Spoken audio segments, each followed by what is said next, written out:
मेहर बाबा की जय। అవతార్ మెహర్ బాబాకి జై. అవతార్ మెహర్ బాబాకి జై. అందరికీ జై మెహర్ బాబా. గత 2 వారాలుగా మనకి గ్యాప్ వచ్చింది. జీవుడు శివుడు అనేటువంటి టాపిక్ చెప్పుకుంటూ ఆ తర్వాత మళ్ళీ దాన్ని కంటిన్యూ చేయలేదు. ఒక పారా మాత్రము, అందులో ఒక 3 పాయింట్స్ మాత్రం చెప్పుకున్నాం. ఒక పేజీ కూడా చెప్పుకోలేదు. బాబు కల్చర్ గారు రాసినటువంటి శూన్యము సర్వము అనే గ్రంథంలో జీవుడు శివుడు అనేటువంటి చాప్టర్ని మనం మొదలు పెట్టాము. అందులో కేవలం ఒక 3 వాక్యాలు మాత్రమే చెప్పుకున్నాము. ఆ 3 వాక్యాలు చెప్పుకోబోయే ముందు జన్మ జన్మాల అన్వేషణలో జనన మరణాల మజిలీలెను అని ఇప్పుడు మన సత్యవాణి గారు పాడారు. ఇక్కడ వాట్సాప్లో నాకు ఒక కథ కనిపించింది. ఒకసారి ఆ కథని మీ అందరితో కూడా పంచుకోవాలనుకుంటున్నాను. ఆ తర్వాత జీవుడు శివుడు గురించి మనం చెప్పుకుందాం. ఎందుకంటే అందులో ఆ 2 పదాలు వరకు బాగానే ఉన్నాయి. జీవుడు అంటే మనమే అని, శివుడు అంటే పరమాత్మ, భగవంతుడు, అవతారుడు అని. కానీ మరి జీవుడు శివుడుగా అవ్వాలి అంటే ఎక్కడుంది? అంతా అసలు అందులోనే ఉంది. జీవుడు శివుడు వేరు కాదు అనేది తెలియజేయడం కోసం ఈ చాప్టర్ యొక్క ఉద్దేశం. జీవుడు అంటే జీవుడైనా జీవుడిలోనూ శివుడు ఉన్నాడు, శివుడైనా శివుడిలోనే జీవుడు ఉన్నాడు. అయితే ఆ మధ్యలో భేదం ఎక్కడుంటోంది? ఈ ఆలోచనలు, అనంతమైన మనస్సు యొక్క అసత్య ఆలోచనలు, ఆ సత్య అనంతమైనటువంటి మనస్సు యథార్థంగా ఆలోచించినప్పుడు శివుడని ఆ సందర్భంగా అక్కడ మనకి తెలియజేస్తూ ఉంటారు. దానికంటే ముందు ఒక చిన్న స్టోరీని మనం చెప్పుకున్నాక మనం ఆ టాపిక్లోకి వెళ్దాం. ఎందుకంటే ఆ పదాలని, ఆ టెక్నికల్ వర్డ్స్ని మనం బట్టి ఆ పదాల యొక్క అర్థాన్ని అంతవరకే మనం చెప్పుకోగలం. కానీ మనకెవరికి కూడా ఆ అనుభవంలో ప్రవేశించినటువంటి స్థితి లేదు. ఎందుకంటే మనం ఇంకా ఈ భౌతిక ప్రపంచంలో భౌతికమైనటువంటి జీవితం జీవిస్తూ భౌతికమైనటువంటి మనస్సుతోనే మనం ఉన్నాం. కాబట్టి యథార్థమైనటువంటి అనంతమైనటువంటి యథార్థ మనస్సుతో యథార్థ ఆలోచనల్ని ఆలోచించలేని స్థితిలో మనం ఉన్నాం. ఇంకా ఆ స్థాయికి చేరుకోలేదు. కాబట్టి మనం చెప్పుకునేవన్నీ కూడా చిలక పలుకులు మాత్రమే అనేది గుర్తుపెట్టుకొని మనం ఆ విషయాన్ని ఒకసారి చదువుకుందాం. ముందుగా ఈ స్టోరీ ఏంటంటే అసలు మరణం ఎందుకు ముఖ్యం. ఇప్పుడు ప్రతి వాళ్ళకి కూడా మరణ భీతి ఉంటుంది. అంటే బాబా చెప్పిన తర్వాత మనకు అర్థమవుతోంది మనం మరణాన్ని కొంచెం తేలిగ్గానే తీసుకుంటున్నాము అని అనిపిస్తూ ఉంటుంది. ఇంకా కొంతమంది అసలు మరణం అనేది లేకుండా ఉంటే బాగుండు, మరణించకుండా ఉంటే బాగుండు అనే ఆలోచనలో ఉంటారు. అంటే మృత్యు వస్తుందంటే ముందు ప్రతి ఒక్కళ్ళు భయపడతారు. కానీ ఈ జనన మరణాలు, ఈ మజిలీలు ఇవన్నీ అవసరం.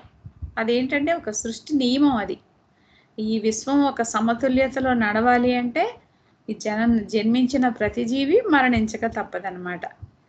అలా గనక జరగకపోతే ఒకళ్ళ మీద ఒకళ్ళు ఏ రకంగా ఆధిపత్యం జలాయిస్తారు అనే విషయాన్ని ఈ కథ తెలియజేస్తుంది. ఒకసారి ఒక రాజు తన రాజ్యం బయట ఒక చెట్టు కింద కూర్చున్నటువంటి సన్యాసి దగ్గరికి వెళ్తాడు. ఆ సన్యాసి దగ్గరికి వెళ్ళి రాజు అడుగుతాడు, నేను అమరత్వం పొందాలి అంటే మరణం లేకుండా ఉండాలి, నాకు నేను మరణించకూడదు, దానికోసం ఏదన్నా మూలిక ఔషధం ఉంటే నాకు తెలియజేయండి అని అడుగుతాడు. అప్పుడు ఆ సన్యాసి, సరే అలాగే, మీరు ఆ ఎదురుగా 2 పర్వతాలు కనబడుతున్నాయి కదా, ఆ 2 పర్వతాలను దాటి అవతలికి వెళ్ళండి, అక్కడ మీకు సరస్సు ఉంటుంది, ఆ సరస్సులో ఉన్నటువంటి నీళ్లు తాగండి, అప్పుడు మీరు అమరత్వం పొందుతారు అని చెప్తాడు. రాజు అలాగే 2 పర్వతాలు దాటి ఆ సరస్సు దగ్గరికి వెళ్తాడు. వెళ్ళి ఆ నీరు తాగుదాము అనుకున్నంతలో అతనికి ఎవరో మనుషులు మూలుగుతున్నట్టుగా మూలుగులు వినిపిస్తూ ఉంటాయి. ఎంతో బాధతో మూలుగుతున్నటువంటి శబ్దాలు వినిపిస్తాయి. ఎక్కడి నుంచి వస్తోంది ఈ మూలుగుడు శబ్దం అని చెప్పి నీళ్లు తాగటం మానేసేసి అక్కడికి వెళ్తాడు. ఆ మూలుగు వస్తున్న వైపుగానే, ఆ శబ్దం వస్తున్న వైపుగానే వెళ్తాడు. అక్కడ చాలా నీరసంగా పడుకొని ఉన్నటువంటి ఒక వ్యక్తి ఉంటాడు. అతను చాలా బాధపడుతూ ఉంటాడనమాట. అతన్ని కారణం అడుగుతాడు. అప్పుడు అతను చెప్తాడనమాట, నేను అమరత్వం పొందడానికి నేను ఈ సరస్సులో నీళ్లు తాగాను, నాకు 100 ఏళ్ళు నిండాయి, ఆ తర్వాత నా కొడుకు నన్ను ఇంటి నుంచి గెంటేశాడు, ఇప్పుడు 50 ఏళ్ల నుంచి నేను ఇక్కడే పడున్నాను, కానీ మరణం నాకు రావట్లేదు. నా కొడుకు కూడా చనిపోయాడు. నాకు పుట్టిన నా మనవలు కూడా వృద్ధులైపోయారు. నేను తినడం, నీళ్లు తాగటం అన్నీ మానేశాను. అయినప్పటికీ కూడా అమరుణ్ణయ్యాను కదా! బతికే ఉన్నాను. బతికి ఉన్న ఉపయోగం ఏముంది? ఎవరూ లేరు. నా అనేవాళ్ళు ఎవరూ లేరు. అనారోగ్యము కాదు. కానీ తినలేను, తాగలేను. ఊరికే ఏమీ ఉపయోగం లేనటువంటి జీవితాన్ని జీవిస్తున్నాను నేను బతికే ఉన్నప్పటికి కూడా. అదే నా బాధకి కారణము అని చెప్తాడు. అప్పుడు ఈ రాజు కొంచెం సేపు ఆలోచిస్తాడు. అయితే కేవలం అమరత్వం పొందితే ప్రయోజనం లేదు. వృద్ధాప్యం వచ్చింది కదా అతనికి. ఆ వృద్ధాప్యం వల్ల అతను బాధపడుతున్నాడు కదా. కాబట్టి వృద్ధాప్యం కూడా రాకూడదు. అమరత్వం పొందినప్పటికీ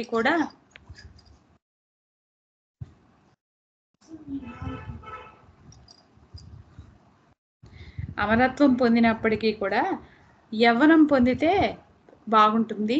యవ్వనంగా ఉండాలి. ఈ ముసలితనం, ఈ వార్ధక్యం రాకుండా ఉండాలని చెప్పి మళ్ళీ సన్యాసి దగ్గరికి వెళ్ళి మళ్ళీ అడుగుతాడనమాట. నీ కేవలం అమరుణ్ణి అవ్వడమే కాదు, అంటే మరణం లేకుండా ఉండడమే కాదు, నాకు యవ్వనం కూడా లభించే మార్గం ఉంటే తెలపండి అని చెప్పి అడుగుతాడు. అవునా, సరే, అయితే ఇప్పుడు నువ్వు సరస్సు చూసావు కదా, ఆ సరస్సు దాటిన తర్వాత నీకు మళ్ళీ ఇంకో పర్వతం కనిపిస్తుంది.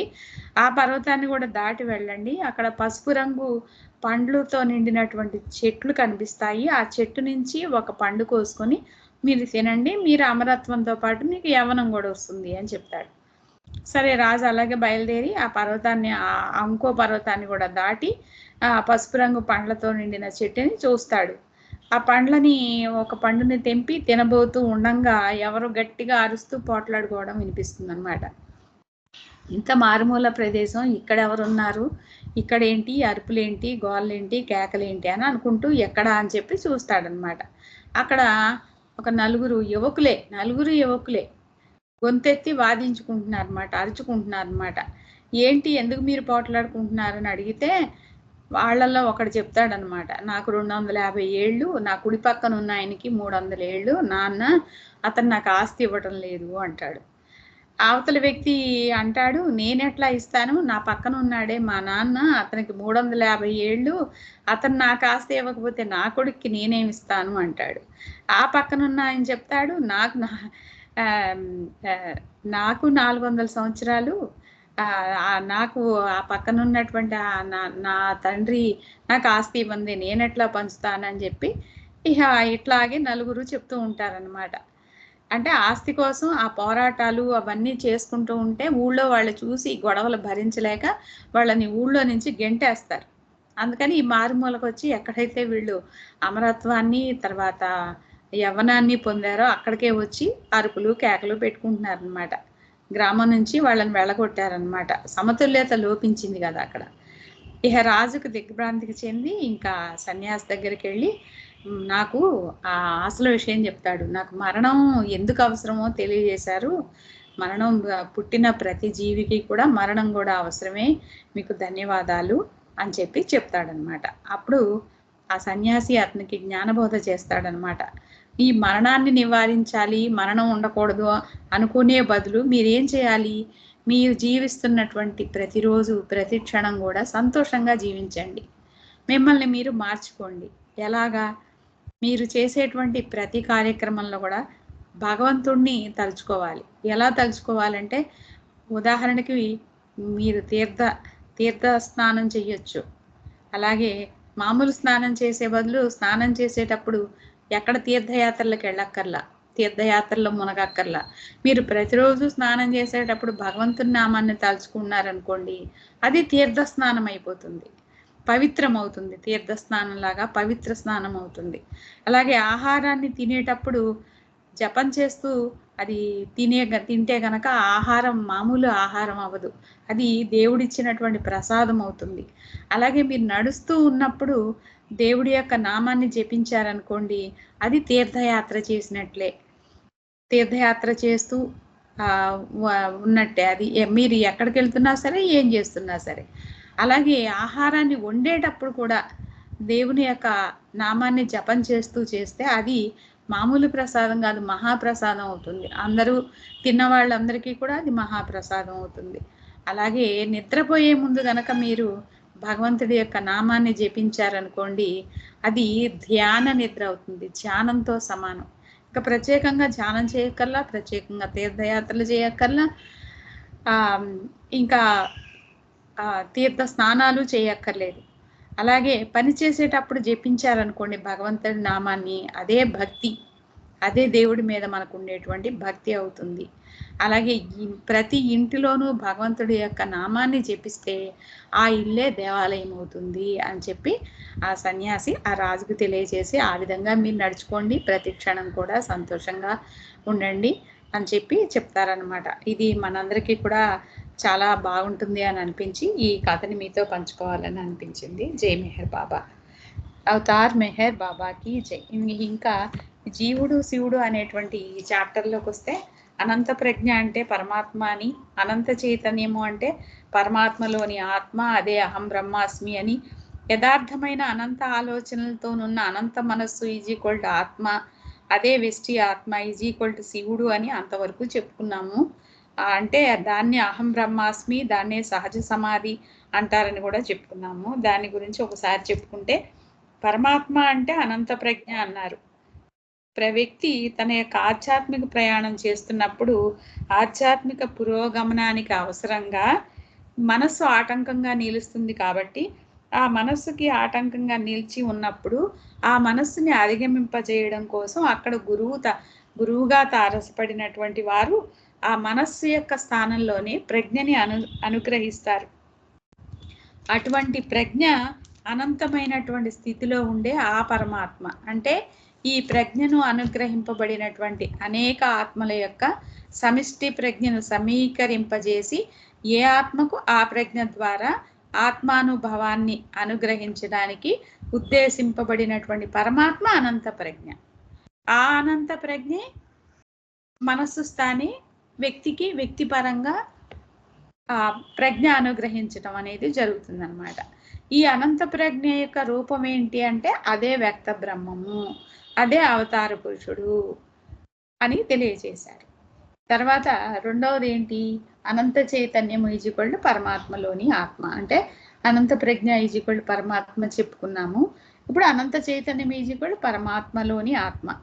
పరమాత్మలో ఉన్నటువంటి ఈ ఆత్మ అనంత చైతన్యము. చైతన్యము అంటే ఏంటి, మనకి కొంత అవగాహన ఉంది. చైతన్యము అనేది పరిణామంలో పెంచుకుంటామని, పరిణామంలో క్రమక్రమంగా చైతన్యం వికసిస్తుంది అని, పూర్తిగా వికసించినటువంటి చైతన్యము మానవ జన్మ ధరించిన తర్వాత ఇంకా చైతన్యము పెరగవలసిన అవసరం లేదు అని. అయితే ఆ చైతన్యం వికాసం చెందాలి, అప్పుడు మాత్రమే పునర్జన్మల వలయంలో నుంచి తప్పించుకుని చైతన్య భూమికల్లోకి ప్రయాణించడం అనేది క్రమక్రమంగా జరుగుతుంది, చైతన్య క్రమ వికాసం ద్వారా. అందుకని దాని గురించి చెప్తూ చైతన్యము చైతన్యంగా అంటే, ఇక్కడ మన ప్రయాణం అంతా అచైతన్య ప్రయాణంగా చెప్పబడుతుంది. చైతన్యం చైతన్యంగా తారసపడాలి అంటే అది ఎప్పుడు కుదురుతుందంటే, మనం సంస్కారాలని పెంచుకుంటాం కదా, ఆ సంస్కార బంధనాల నుండి ఆ సంస్కార బంధనాలు కూడా ఎలా ఉన్నాయి, భౌతిక సంస్కారాలు, సూక్ష్మ సంస్కారాలు, మానసిక సంస్కారాలు, ఇవన్నీ కూడా ఉన్నాయి.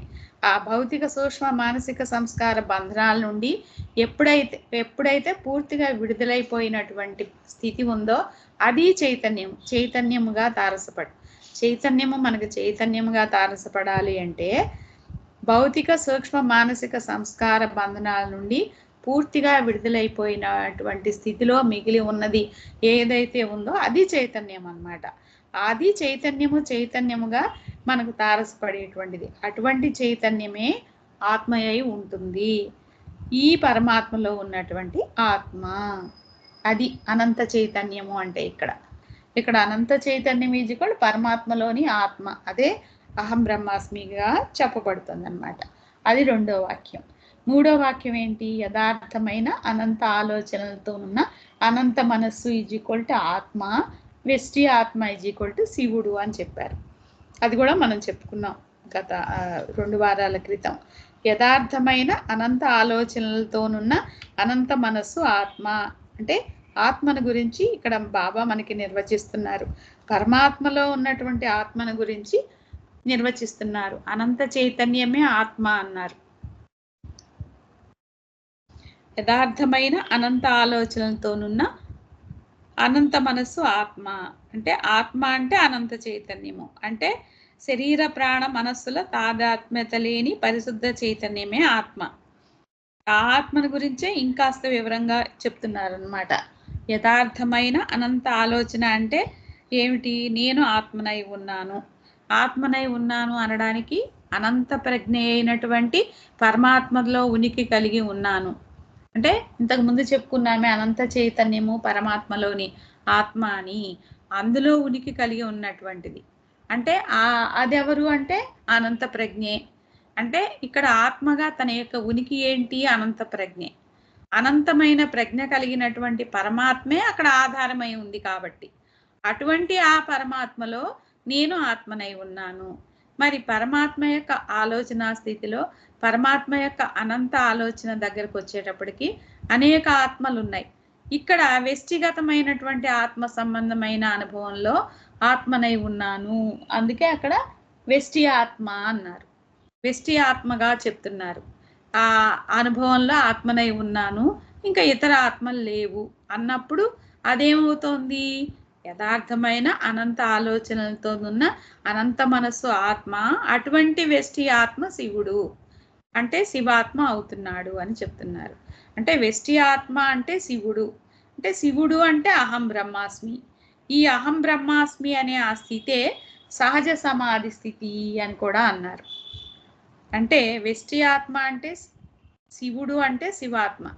అంటే ఈ శివాత్మ భూమికానుభవాల్లో వచ్చేటువంటి సప్తమ చైతన్య భూమికానుభవాల్లో తారసపడేటువంటి అహం బ్రహ్మాస్మి స్థితి ఎక్కడ తెలియబడుతుందంటే చైతన్యముగా మిగిలి, పైన చెప్పుకున్నాం కదా అనంత చైతన్యము అని, ఆ చైతన్యము చైతన్యంగా మిగిలి ఆ చైతన్యము దేవునిగా అనుభవింపచేస్తుందో అది అహం బ్రహ్మాస్మి అనుభవము.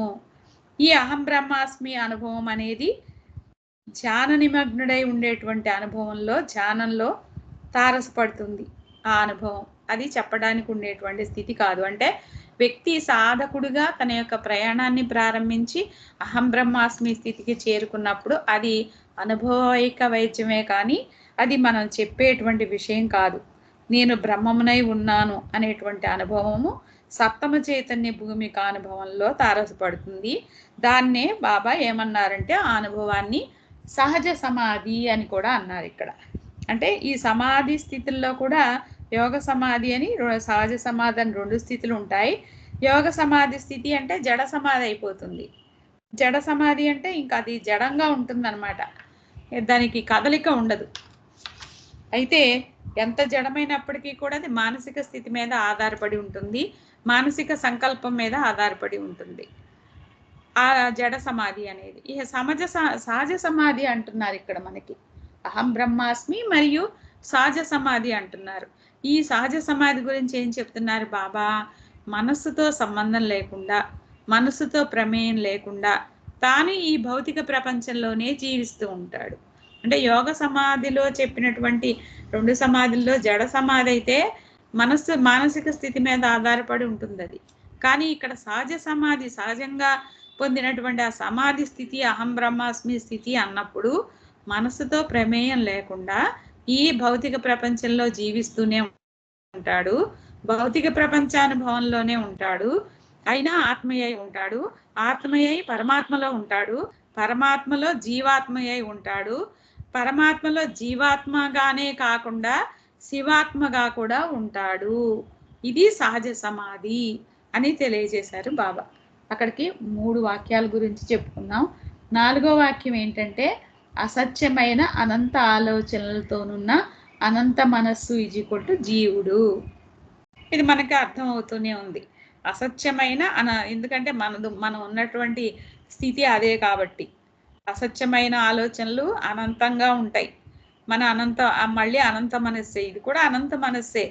అనంత మనస్సే భగవంతుడికి ఉండేటువంటి అనంత మనస్సే అయినప్పటికీ కూడా ఇక్కడ అసత్య ఆలోచనలతో, అసత్యమైనటువంటి అనంతమైనటువంటి ఆలోచనలతో ఉండేటువంటి స్థితే జీవుడి స్థితి. ఇక్కడ పరమాత్మది సత్యమైనటువంటిది, అనంత ఆలోచనలతో కూడినటువంటి సత్యయుతమైనటువంటి ఉనికికి సంబంధించిన అనంత మనస్సు ఆత్మ అని ముందు చెప్పారు కదా. ఆత్మకు ఆధారమై ఉండే పరమాత్మ ఆత్మ సంబంధమైనటువంటి వ్యక్తిగతమైన ఆత్మకు సంబంధించినటువంటిదే ఇది కూడా. అంటే వేరు లేదు, నువ్వు నేను వేరు కాదు, ఒక్కటే అని చెప్తారు కదా బాబా. అది ఇక్కడ తెలియజేస్తున్నారు. ఆయన ఎరుకతో ఉన్నటువంటి శివాత్మ స్థితి, మనం కూడా శివాత్మ స్థితే, కానీ ఎరుక లేనటువంటి స్థితి అన్నమాట. ఇక్కడ జీవుడు అనంతమైన అసత్యమైన అనంత ఆలోచనలతోనున్న అనంత మనస్సు జీవుడుగా ఉన్నటువంటి స్థితి ఏంటంటే వ్యక్తిగతమైనటువంటి ఆత్మకు సంబంధించినటువంటి అసత్యమైన అనంత ఆలోచనలతోనున్న అనంత మనస్సు జీవుడు.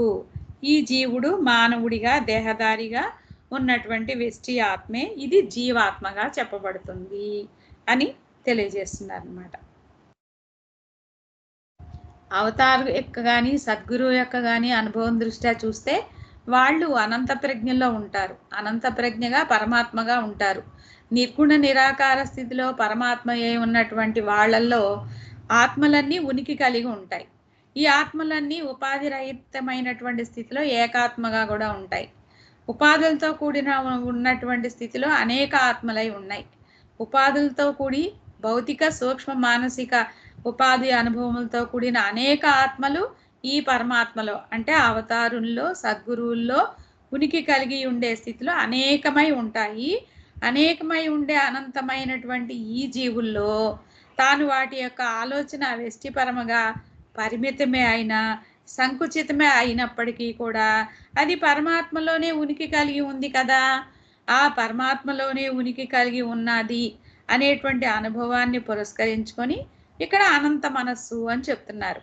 ఇది అనంత మనస్సుగా వ్యక్తమైనప్పటికీ కూడా పరమాత్మలో ఇది ఆత్మగా వ్యక్తమై ఉపాధిగతమై ఉంటుంది కాబట్టి శరీర ప్రాణ మనస్సులు ఏ ఉపాధైనా ఏ ఉపాధితో ఉన్నప్పటికీ కూడా అది అసత్యంగానే ఉంటుంది. మన స్థితి చెప్తున్నారు, పరమాత్మలోనే ఉన్నాం, అవతారంలోనే ఉన్నాం, మీరంతా నాలోనే ఉనికి కలిగి ఉన్నారు అని చెప్తారు కదా బాబా. కానీ మన ఆలోచన ఏమిటి? అసత్యమైనటువంటి ఆలోచన. అటువంటి అసత్యమైన అనంత ఆలోచనతో ఉన్న అనంత మనస్సు జీవుడు. ఆ విధంగా ఇక్కడ పరమాత్మ జీవుడిగా కూడా వ్యవహరిస్తున్నాడు. పరమాత్మ కొటేషన్ వేరు, పరమాత్మ యొక్క నిర్వచనం వేరు. మరి పరమాత్మలో కూడా జీవుడు ఉన్నాడు కదా. పరమాత్మలో ఉన్నటువంటి జీవుడి పరిస్థితి ఇదన్నమాట. అంటే జీవుడు అనుకునేటువంటిది ఏదైతే ఉందో వాస్తవానికి అది కూడా పరమాత్మే సుమా అని చెప్తున్నారనమాట. అది ఏమిటి? అసత్యమైన అనంత ఆలోచనలతోనున్న అనంత మనస్సు ఈజ్ ఈక్వల్ టు జీవుడు అనే దాని గురించి చెప్తున్నారు ఇక్కడ. తర్వాత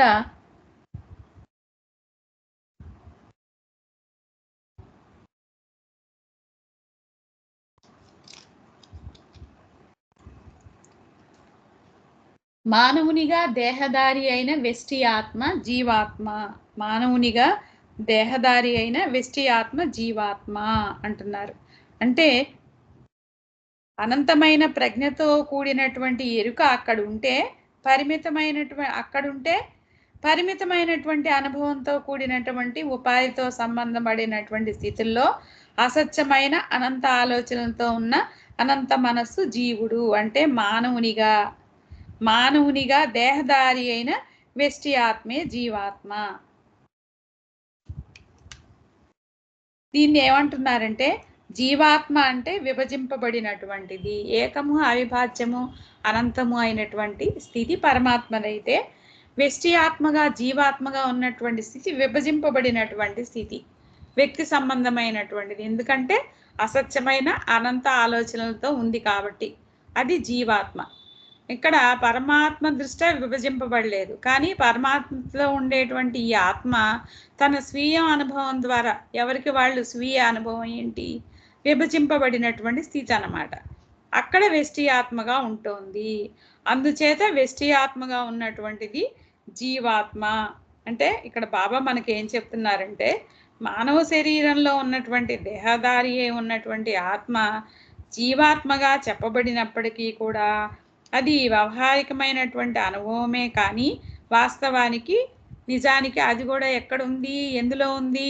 అవిభాజ్యమైనటువంటి ఏకత్వ స్థితిలో ఉన్న పరమాత్మయే. అంటే మనల్ని జీవుడు స్థితి నుంచి శివుడు స్థితికి తీసుకువెళ్ళడం కోసం ఈ మనకి ఈ శూన్యము సర్వంలో చెప్తున్నటువంటి ఈ గ్రంథం అంతా కూడా అదే.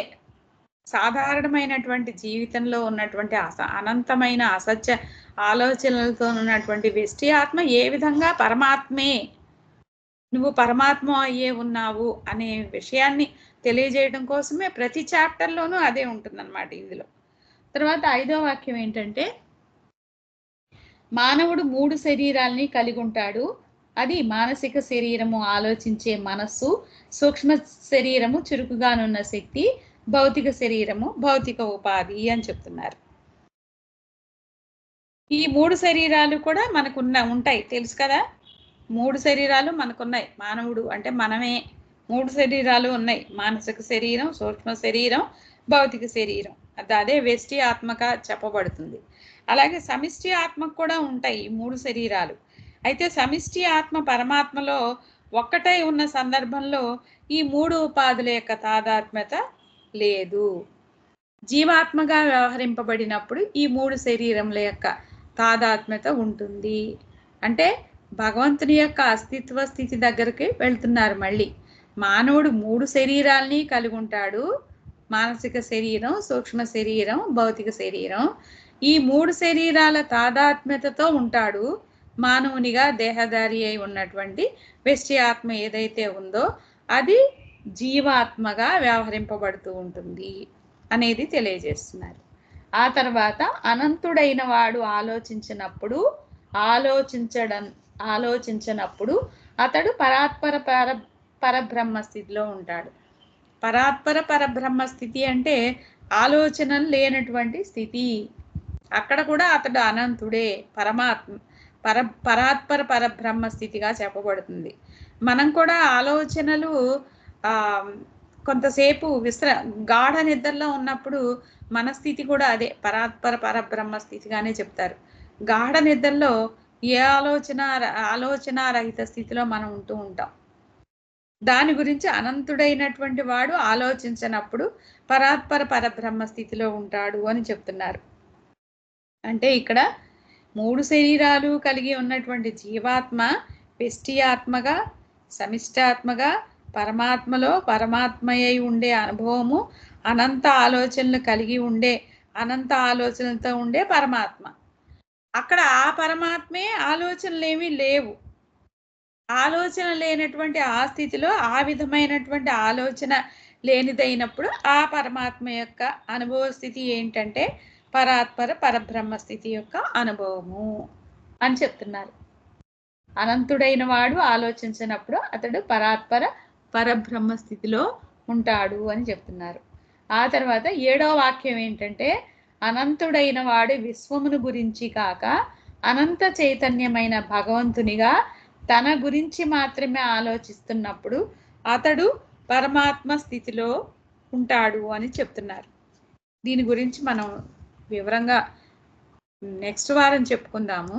అనంత మనస్సు యొక్క ఆలోచన యథార్థముగా ఉన్నప్పుడు, అంటే సత్యమై ఉన్నప్పుడు, అంటే రియాలిటీ అయి ఉన్నప్పుడు, అనగా అతడు తనను గురించి యథార్థంగా, అంటే అహం బ్రహ్మాస్మి, నేను బ్రహ్మమునై ఉన్నాను అని బ్రహ్మంగా, తన ఛాయ అయిన విశ్వమును గురించి, తనలో ఉండేటువంటి ఈ సమస్తము అయిన విశ్వమును గురించి ఎలా ఆలోచిస్తాడు?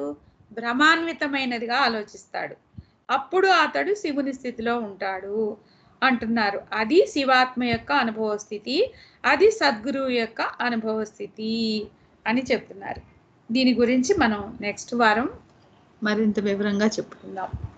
ఇది అనంత మనస్సు యొక్క ఆలోచన యథార్థంగా ఉన్నప్పుడు, అనగా అతడు తనను గురించి యథార్థంగా, తన ఛాయ అయిన విశ్వమును గురించి భ్రమాన్వితమైనదిగా ఆలోచిస్తున్నప్పుడు అతడు శివుని స్థితిలో సహజ సమాధిలో ఉంటాడు. దీని గురించి మనం నెక్స్ట్ వారం చెప్పుకుందాం. అవతార్ మెహర్ బాబాకి జై. జై మెహర్ బాబా. మణి. జై బాబా. చాలా మంచి విషయాలు తెలియజేస్తూ వస్తున్నారు. లేకపోతే 2 వారాల నుంచి. జై బాబా. సత్యవాణి గారు చెప్పినటువంటి పాడిన ఆ పాటకు చాలా మంచి కథ దానికి జోడించి చాలా చక్కగా చెప్పారు. ఎన్ని సంవత్సరాలున్నా కూడా మానవుడు ఎప్పటికీ పుడుతూ ఉండాలి, గిట్టుతూనే ఉండాలి. అప్పుడే అతనికి మరణమైన, జననమైన తెలుస్తూ ఉంటుందని చాలా చక్కగా చెప్పారు. తర్వాత జీవుడి శివుడు అనే దాంట్లో నుంచి అనంత ప్రజ్ఞ అంటే అది అవతారం అని, తర్వాత అనంత చైతన్యం అంటే ఆత్మ అని చెప్పుకుంటూ వస్తూ ఆ పరమాత్మలోనే జీవుడు, ఆ పరమాత్ముడు జీవుడు ఉంటే ఆ జీవుల్లోనే అనంత జీవాత్మ ఉంటుందని చెప్పుకుంటూ వస్తూ తర్వాత అది ఇంకా మీరు చాలా చెప్తూ ఉన్నారు. నాకు అంత అర్థం కాలేదు. కాకపోతే అర్థం చేసుకోనికి ప్రయత్నం ఖచ్చితంగా చేస్తాము.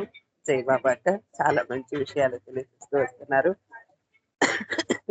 మీకు హృదయపూర్వక ధన్యవాదాలు తెలియజేస్తున్నాము. జై బాబా.